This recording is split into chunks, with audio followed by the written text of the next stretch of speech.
স্বাগত সংবাদ যুগে দিনের প্রধান সংবাদ এবং তার বিস্তারিত বিশ্লেষণ নিয়ে আপনাদের সঙ্গে আছে আমি রাকিব হাসান। চলুন শুরুতে জেনে নিই কি থাকছে আজকে সংবাদ যুগে। কিছু লোক মনে করছে এখন নির্বাচনের আগে তাদের দাবি দেওয়া না মানলে নির্বাচনের বিষয়টা তাদের কাছে গ্রহণযোগ্য নয়, অর্থাৎ তাদের আচরণ হচ্ছে অগণতান্ত্রিক। যারা ৭১-এ শহীদ প্রেসিডেন্ট জিয়া রহমানের স্বাধীনতার ঘোষণাকে মানে না, যারা ৩০ লক্ষ শহীদের রক্তের সাথে বেইমানি করে স্বীকার করে না, তারা এই দেশে রাজনীতি করার অধিকার নেই। বাংলাদেশে গণতন্ত্র প্রতিষ্ঠার একটা পথ সুগম হচ্ছে, সেই পথকে বাধা দেওয়ার আবার আপনারা ষড়যন্ত্র শুরু করেছেন। এই ষড়যন্ত্র আপনাদের কোনো লাভ হবে না, লাভ হবে দিল্লি, লাভ হবে শেখ হাসিনা। এবার থাকছে বিস্তারিত। আমরা দেখতে পাচ্ছি যতবার নির্বাচন নিয়ে আলোচনা উঠছে তখনই সমান্তরালের সামনে চলে আসছে সংস্কার, ঐক্যমত্য এবং বিচার কাজ। কোনটা আগে হবে? কেউ বলছেন আগে সংস্কার বিচার তারপর নির্বাচন। কারো কারো কথা হচ্ছে নির্বাচন হবে কিন্তু সেটা পিআর পদ্ধতিতেই হতে হবে। মানে এই মত দ্বিমতের আলোচনা যখন চারপাশ জুড়ে, তখনই নির্বাচনের ট্রেন ছাড়লো, রোডম্যাপ চলে এলো এবং সবকিছু ঠিক থাকলে আগামী ফেব্রুয়ারিতেই নির্বাচন হতে যাচ্ছে। আর এই বাস্তবতায় নির্বাচনে শর্ত হিসেবে নিজস্ব দাবিগুলোকে সামনে আনা কতটা চ্যালেঞ্জ তৈরি করবে? আলাপে যেতে চাই, আমাদের সঙ্গে আছেন বিএনপি কেন্দ্রীয় কমিটির স্বাস্থ্য বিষয়ক সম্পাদক ডাক্তার মোহাম্মদ রফিকুল ইসলাম এবং আছেন বিপ্লবী ওয়ার্কার্স পার্টির সাধারণ সম্পাদক সাইফুল হক। আপনাদের দুজনকেই ধন্যবাদ জানাচ্ছি, কৃতজ্ঞতা জানাচ্ছি আমাকে সময়টা দেওয়ার জন্য। এবং ডাক্তার মোহাম্মদ রফিকুল ইসলাম, আপনাকে দিয়ে আলাপটা শুরু করি। আমরা তো বলছি যে একটা নির্বাচিত সরকার এলে অনেক দিক থেকে আসলে আমরা লাভবান হব। প্রথমত দেশের নিরাপত্তা ব্যবস্থা ঠিক থাকবে এবং বাংলাদেশের জন্য যে মুক্ত বাজারের সুবিধাটা বাংলাদেশ পেতে পারে তার জন্য নির্বাচিত সরকারের প্রয়োজন, সেটা সবাই ফিলও করছে। কিন্তু মুশকিল হচ্ছে নির্বাচনটা কোন প্রক্রিয়ায় হবে, সংস্কার আগে হবে নাকি ঐক্যমত্যের বিষয়টা নাকি বিচার কাজ, এগুলো সামনে আসছে। পুরাতন প্রশ্ন কিন্তু আরও একবার প্রাসঙ্গিক, জানতে চাই আসলে এটা কতটা চ্যালেঞ্জ তৈরি করবে। আমরা নির্বাচিত সরকারও চাই, আবার তার আগে নানা রকমের দাবি নিয়ে হাজিরও হচ্ছি। ধন্যবাদ একাত্তর টিভির সকল শুভানুদ্দীদের এবং আমি ধন্যবাদ জানাচ্ছি আমার সাথে উপস্থিত বিপ্লবী ওয়ার্কার্স পার্টির সম্মানিত মহাসচিব সাইফুল ভাইকে। আসলে দেখেন যে নির্বাচন একটি গণতান্ত্রিক প্রক্রিয়া এবং এই গণতান্ত্রিক প্রক্রিয়াকে ব্যাহত করার জন্য কিন্তু বিভিন্ন সময়ে বিভিন্ন দলের মাধ্যমেই হোক কিংবা বিভিন্ন অদৃশ্য শক্তির মাধ্যমে হোক কিন্তু সেটি ষড়যন্ত্র হচ্ছে এবং যার ফলশ্রুতিতে আপনারা দেখেছেন যে বিনা ভোটে কিভাবে নির্বাচিত হওয়া যায় সেই ট্রেন্ডাপও কিন্তু একসময় চালু হয়েছিল। যেই ফ্যাসিস্টকে নিয়ে যে আমাদের 16 বছরের যে আন্দোলন এবং যে রাজপথে আমাদের সমমনা দলগুলো যে আন্দোলন করেছে, সেটি কিন্তু মানুষের কিন্তু একটি উদ্দেশ্যে সেটি ছিল কি মানুষের ভোটাধিকারকে প্রয়োগ করা। এবং সেই ভোটাধিকার প্রয়োগ করতে যে আমাদের বাংলাদেশ জাতীয়তাবাদী দলের যেমন অসংখ্য নেতাকর্মী শহীদ হয়েছেন, গুম হয়েছেন এবং আমাদের সমমনা যে দলগুলো আছেন তারাও কিন্তু অনেকেই কিন্তু সেখানে কিন্তু নির্যাতিত হয়েছেন বিভিন্নভাবে। এবং আপনারা দেখেছেন যে এই যারা বিভিন্ন দল সমমনা দলগুলো প্রেস ক্লাবে একটি প্রোগ্রাম করতে যেও তারা তখন প্রোগ্রাম করতে পারেনি এবং শুধুমাত্র কেন একটি উদ্দেশ্যে, সেটি হলো মানুষের ভোটাধিকারকে প্রয়োগ করা এবং গণতন্ত্রের যে ধারা ট্রেন্ড সেটিকে অব্যাহত রাখা। তাহলে সেই যে জুলাই বিপ্লবের মাধ্যমে কিন্তু একটি নতুন সরকার গঠিত হলো এবং সেই নতুন সরকারের উপরে কিন্তু প্রথম থেকেই সকল দল কিন্তু একটি ব্যাপারে কিন্তু বলছিল যে যত দ্রুত সম্ভব একটি নির্বাচনের মাধ্যমে একটি গণতান্ত্রিক সরকারকে প্রতিষ্ঠিত করা এবং সেই গণতন্ত্রের যে টিকসই গণতন্ত্র তাতেই কিন্তু সেটি সম্ভব হবে। কিন্তু আপনারা খেয়াল করতে পারছেন যে এই নির্বাচনকে নিয়ে একটি ধোঁয়াশা তৈরি হচ্ছে। যখনই তার নির্বাচনের প্রশ্ন ওঠেন তখন কিন্তু কিছু কিছু রাজনৈতিক দল বা কিছু কিছু জায়গার থেকে কিন্তু সেইগুলিকে প্রশ্নবিদ্ধ করা হচ্ছে এবং তারা বিভিন্ন সংস্কার প্রস্তাব কোনটি আগে হবে কোনটি পরে হবে সেগুলো নিয়ে হচ্ছে। সংস্কার তো একটি ধারাবাহিক প্রক্রিয়া, এটি চলমান প্রক্রিয়া, এটি চলবে এবং সেই সংস্কার কিন্তু দেখেন বাংলাদেশ জাতীয়তাবাদী দলও কিন্তু বিভিন্ন দফায় সংস্কার দিয়েছে এবং বর্তমানে 31 দফা সংস্কার নিয়ে কিন্তু তারা কাজ করছে এবং সেখানে কিন্তু মানুষের কিভাবে ভোটাধিকার প্রয়োগ করা যায়, কিভাবে বিভিন্ন স্বাস্থ্য ব্যবস্থা থেকে শুরু করে সকল ব্যবস্থা কিভাবে ডেভেলপ করা যায় সেগুলো নিয়ে কিন্তু কাজ করছে এবং আমরাও কিন্তু সেই উদ্দেশ্যে কিন্তু আমরা কাজ করে যাচ্ছি। সেই নির্বাচনকে নিয়ে যখন এদেশের মানুষ যখন নির্বাচনকে চায়, তাহলে নির্বাচনকে প্রশ্নবিদ্ধ করার জন্য কেন এই ধরনের হুমকি, কেন এই ধরনের কাজগুলো করা হচ্ছে? এবং রিসেন্টলি একটি ট্রেন্ড চালু হয়েছে, আপনারা দেখেছেন, সেটি হলো যে একটি অদৃশ্য শক্তি যারা কিন্তু নির্বাচনকে হয়তো বানচাল করার জন্যই রাজনৈতিক দলের নেতৃবৃন্দকে কিন্তু আহত করছেন, এবং সেখানে দেখা যাচ্ছে যে অনেক গুরুত্বপূর্ণ ব্যক্তিরা তারা কিন্তু বিভিন্ন সময় বিভিন্ন অনুষ্ঠানে যেও তারা কিন্তু সেখানে সরকারের হোক বা কিংবা অপরিচিত লোকের মাধ্যমে হোক তারা কিন্তু সেখানে আহত হয়েছে। তার মানে বোঝা যাচ্ছে যে একটি অদৃশ্য শক্তি কাজ করছে, যে এই দেশের যে নির্বাচনের একটি প্রক্রিয়া যেটি এই সরকার যেটি ঘোষণা করেছেন, যে নির্বাচন কমিশন যেটা রোড ম্যাপ ঘোষণা করেছেন, সেই রোড ম্যাপ থেকে কিভাবে বিচ্যুতি ঘটানো যায়। আচ্ছা, আমি পরিষ্কার বুঝতে পারছি। এরপরে যখন আপনার কাছে আসবো তখন আলাদা করে যে শক্তি আসলে চক্রান্তগুলো করছে সেই শক্তিকে নিয়ে একটু আলাপ করব, এবং সেটাকে আসলে বাইপাস করে কিভাবে একটা সুষ্ঠু নির্বাচন করা যায়, কোন সিদ্ধান্তগুলো নেওয়া উচিত সেগুলো নিয়ে কথা হবে আশা করি।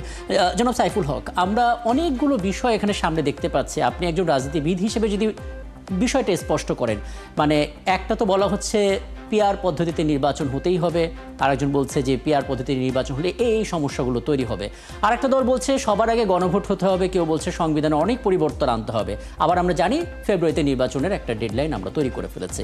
সব কিছু মিলে আসলে কী ধরনের অস্থিরতা বা চ্যালেঞ্জ আপনি আসলে দেখছেন সামনে? জি, আপনাকে ধন্যবাদ। আপনার সংযোগ যারা দেখছেন আমি তাদেরকে সালাম জানাই, শুভেচ্ছা। আপনি যেটা বলছিলেন, আমি সরাসরি যদি আপনার প্রশ্নের আলোচনাতে আসি, ধরুন যদি আমি গণপরিষদের কথা যদি বলি, যারা গণভোট বা গণপরিষদের কথা যারা দাবি করছে, আমাদের বিশেষ করে তরুণদের দলের পক্ষ থেকে বা আরো হয়তো দু একটা সংগঠন, গণভোটের প্রশ্নটা এখানে সুযোগ নেই এই কারণের জন্য যে আমরা একটি দুটি বিষয় যেসব ব্যাপারে সবার ঐক্যমত আছে, এখনকার পরিস্থিতিটা এরকম না। আমরা 84টা প্রশ্ন ঐক্যমত কমিশন তারা নির্ধারণ করেছেন, এর ভিতরে সংবিধান সংশ্লিষ্ট বিষয় আছেন 20টির মতো, যার অনেকগুলো ব্যাপারে অনেকগুলো গুরুত্বপূর্ণ দলের নোট অফ ডিসেন্ট আছে, আপত্তি আছে। আমরা নোট অফ ডিসেন্ট সহ আমরা একটা সিদ্ধান্তে চলে এসেছি। এতগুলো ব্যাপারে ভিন্ন মত বা নোট অফ ডিসেন্ট রেখে আসলে গণভোটের প্রশ্নটাই হচ্ছে অবান্য। এটা নিয়ে খুব বেশি আলোচনার আসলে প্রয়োজন। আরেকটা হলো যারা বলছেন যে গণপরিষদের নির্বাচন বা সংবিধান সভা নির্বাচনের কথা বলছেন, এটা হয় কখন? একটা দেশে যখন সংবিধান থাকে না, যখন সংবিধান শূন্য একটা অবস্থা যখন বিরাজ করে, অথবা বিপ্লবের পরে বিদ্যমান সংবিধানকে যখন স্থগিত করা হয়, তখন ধরুন গণপরিষদের নির্বাচন বা সংবিধান সভার নির্বাচনের প্রশ্নটা। আমাদের পরিস্থিতি একেবারেই ভিন্ন। আমরা এখানে কোনো বিপ্লব করিনি, আমরা একটা গণজাগরণ গণঅভ্যুত্থান করেছি। আর সেই গণঅভ্যুত্থানের মধ্য দিয়ে যে সরকার গঠিত হয়েছে, তারা উচ্চ আদালতের রেফারেন্স নিয়ে বিদ্যমান সংবিধানের অধীনে তারা শপথ নিয়েছেন, এবং গত 13 মাস তারা অব্যাহত আছেন বিদ্যমান সংবিধানের অধীনে। রাষ্ট্রপতি তিনি যে দায়িত্ব পালন করছেন, বা গোটা রাষ্ট্র ব্যবস্থা এখন চলছে বিদ্যমান সংবিধানের অধীনে। এমনকি জাতীয় ঐক্যমত কমিশন যারা গঠন হয়েছে, তাদেরও গত 2-3 মাসের যে আলোচনা, সেটা হচ্ছে বিদ্যমান সংবিধানকে আমরা কতখানি গণতান্ত্রিক করতে পারবো, দায়বদ্ধ করতে পারবো, সমগ্র আলোচনাটা হচ্ছে তাকে কেন্দ্র করে। সুতরাং গণপরিষদের নির্বাচন বা গণভোটের যে প্রশ্নটা, অথবা সংবিধান সভার নির্বাচন, এটা কোনো প্রাসঙ্গিক কোনো আলোচনাই না। আর তারপরে আপনি পিআরের যে আপনি কথাটা বললেন, আমি ইতিমধ্যে কয়েক জায়গায় বলেছি যে জাতীয় ঐক্যমত কমিশনের আমাদের দীর্ঘ যে আলোচনা 30টার উপরে দলের ভেতরে, সেখানে ঐক্যমত কমিশনের দিক থেকে নিম্নপক্ষে পিআরের ব্যাপারে তারা কোনো এজেন্ডা স্থাপন করে, এটা কোনো আলোচনার ভিতরে এটা আসেনি। তার মানে জাতীয় সংসদ এখন যেভাবে আছে সেভাবে নির্দিষ্ট অঞ্চল এবং নির্দিষ্ট ব্যক্তিরা প্রতিদ্বন্দ্বিতা করবেন বিদ্যমান ব্যবস্থাতে। আমরা কেবল আলোচনা করেছি উচ্চ পরিষদ হলে 100 জন সেখানে হবে। হ্যাঁ, সেখানে বিপ্লবী ওয়ার্কার্স পার্টি, গণতন্ত্র মঞ্চ সহ অনেকগুলো দল আমরা বলেছি উচ্চ কক্ষে আমরা সংখ্যানুপাতিক পদ্ধতিতে হতে পারে সম্মতি। বিএনপি সেখানে আপত্তি জানিয়েছে, এই আপত্তি সহ সিদ্ধান্ত হয়েছে। তাহলে সিদ্ধান্তটা কি দাঁড়ালো যে প্রধান যে জাতীয় সংসদের নির্বাচন সেটা বিদ্যমান পদ্ধতিতেই হবে, এবং ঐক্যমত কমিশনে এটা নিয়ে 2-1টা দল হয়তো কথাবার্তা বলেছেন, কিন্তু এটা কোনো এজেন্ডারই বাইরে। আপনার মনে হয় কি যে নির্বাচনের আগে এটা একটা বড় ইস্যু হতে পারে? এটা মনে হয় কি? না, আমি এটাকে বড় ইস্যু মনে করছি না। একেবারে কেন করছি না? কারণ এটা তো জাতীয় ঐক্যমত কমিশনে আমরা গত কমাস ধরে যে আলোচনা করছি, সে আলোচনায় এই প্রসঙ্গটা জাতীয় ঐকমত্য কমিশন যেটা সভাপতি হচ্ছেন আমাদের প্রধান উপদেষ্টা, তো ফলে সেখানে যেটা কোনো আলোচনার মধ্যেই নেই। আর আপনি নিশ্চয়ই আমার সাথে একমত হবেন যে আমাদের যে সমাজ, আমাদের রাজনৈতিক দল, জনগণ, তাদের যে রাজনৈতিক চেতনা বা মনস্তাত্ত্বিক গঠন, তারা এখনো পর্যন্ত জাতীয় সংসদের নিম্নকক্ষে তারা এখনো সংখ্যানুপাতিক পদ্ধতি বা পিয়ারে ভোটে যাওয়ার জন্য মানসিকভাবে অথবা পলিটিক্যালি এখনো তারা প্রস্তুত না। এগুলো আসলে একটা অজুহাত হিসাবে হাজির করা হচ্ছে। আমি আপনার কাছে এখানে সম্ভবত মনের কথা হয়তো অন্য কিছু, তো এটা চাপ হতে পারে, কোনো রাজনৈতিক সমীকরণ হতে পারে, কৌশল হতে পারে, অথবা রাজনৈতিক কৌশলের জায়গা থেকে সরকার বা নানা পক্ষকে চাপে রাখার জন্য। একদম স্পষ্ট করে বললেন, অনেক ধন্যবাদ। কারণ এটা আসলে অনেকের পরিষ্কার হওয়া দরকার ছিল, কারণ সাধারণ মানুষ আমরা যারা আসলে খবর দেখছি তারা বিভিন্ন মত দ্বিমত দেখে একটা শঙ্কার মধ্যে পড়ে যায়।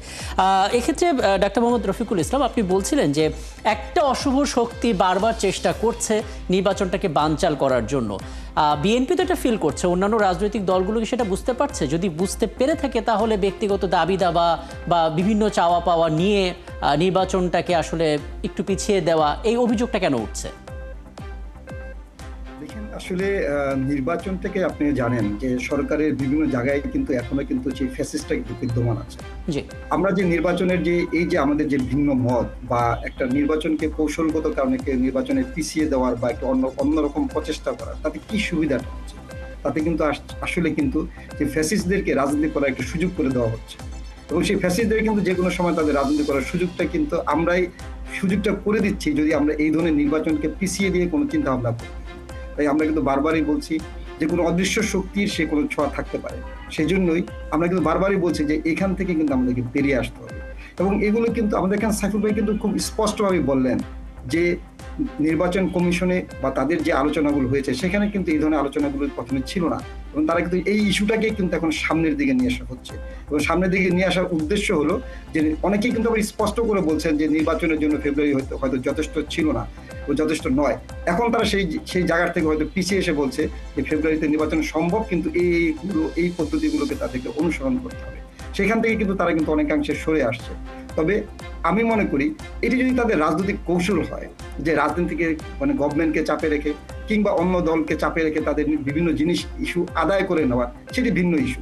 বাট নির্বাচনকে কোনোভাবে প্রতিহত করা বা কিংবা নির্বাচনকে হতে না দেওয়া, সেই ধরনের ইস্যু নিয়ে যদি তারা আগায়, তাহলে তারা কিন্তু গণতান্ত্রিক ধারাকে অব্যাহত রাখার যে প্রক্রিয়া, সেই প্রক্রিয়াকে ব্যাহত করবে, এবং সেটি কিন্তু এদেশের মানুষের জন্য কিন্তু মঙ্গলজনক হবে। খুবই স্পষ্ট কথা। জনাব সাইফুল হক, সেক্ষেত্রে একটু বলবেন, মানে আপনারা যখন ঐকমত্য কমিশনে বসেন এবং আমরা যখন দেখি সব রাজনৈতিক দলের প্রতিনিধিরা সেখানে আছেন, তখন একটা আশাবাদ তৈরি হয় যে হ্যাঁ, একটা গণতান্ত্রিক সৌন্দর্য আছে, সবাই সবার মতামত উপস্থাপন করছে।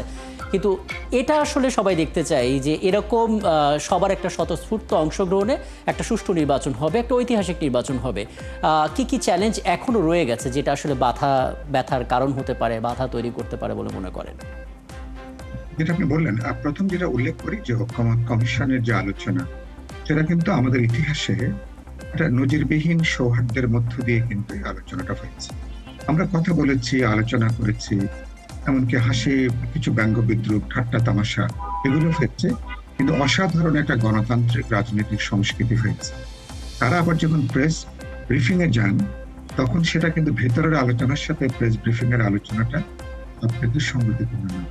তারা আবার যখন পাবলিক মিটিং এ যখন কথা বলেন, সেটার অনেক ক্ষেত্রে তখন ভেতরকার আলোচনার অনেক ক্ষেত্রে বহিঃপ্রকাশ থাকে না। তার মানে হচ্ছে যে রাজনীতিকরা মাঠে যে কথা বলেন, অনেক ক্ষেত্রে তাদের মনের কথাটা, ভেতরের কথাটা এরকম না। এটা আমাদের রাজনৈতিক একটা উত্তরাধিকার। এই জায়গা থেকে বেরিয়ে আসার একটা প্রশ্ন আছে। এখন তারা যে আপনি চ্যালেঞ্জের কথাগুলো বলছেন, আমি প্রথম মনে করি ফেব্রুয়ারিতে যে নির্বাচন, এটা আমাদের বহুল প্রত্যাশিত। কারণ আমরা গত 5ই আগস্টে প্রধান উপদেষ্টা তিনি প্রথম ধারণা দেওয়ার পরে মধ্য ফেব্রুয়ারিতে ইলেকশনের ব্যাপারে আমরা কিন্তু আশা করি, সবাই জনগণ আশা করেছে একটা রোড ম্যাপ ইতিমধ্যে ইলেকশন কমিশন বলবে। ইলেকশন কমিশন ইতিমধ্যে 24টা কাজের একটা রোড ম্যাপ তারা হাজির করেছেন। রাজনৈতিক দল, মানুষের মধ্যে কিন্তু বিপুল একটা উদ্দীপনার জায়গাটা তৈরি হয়েছে।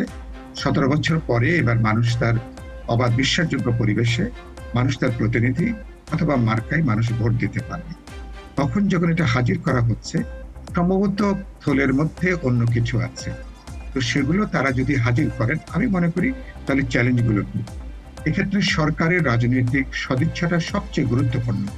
আমাদের প্রধান উপদেষ্টা বললেন কোন একটা মহল নির্বাচন বানচাল করবার চেষ্টা করছেন, এটা কি অতীত ফ্যাসিবাদী শক্তি?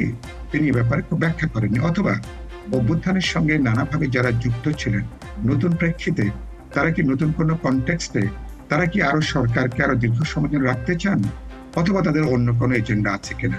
সরকার বা রাজনৈতিক দলগুলোর সাথে কোনো বোঝাপড়া, পরোক্ষ কোনো চাপের জায়গাটা তৈরি করবার জন্য অগ্রিম কোনো কিছু তারা নিশ্চয়তা চান কিনা, এরকম নানা প্রশ্ন কিন্তু ইতিমধ্যে জনপরিষদ দেখা দিয়েছে।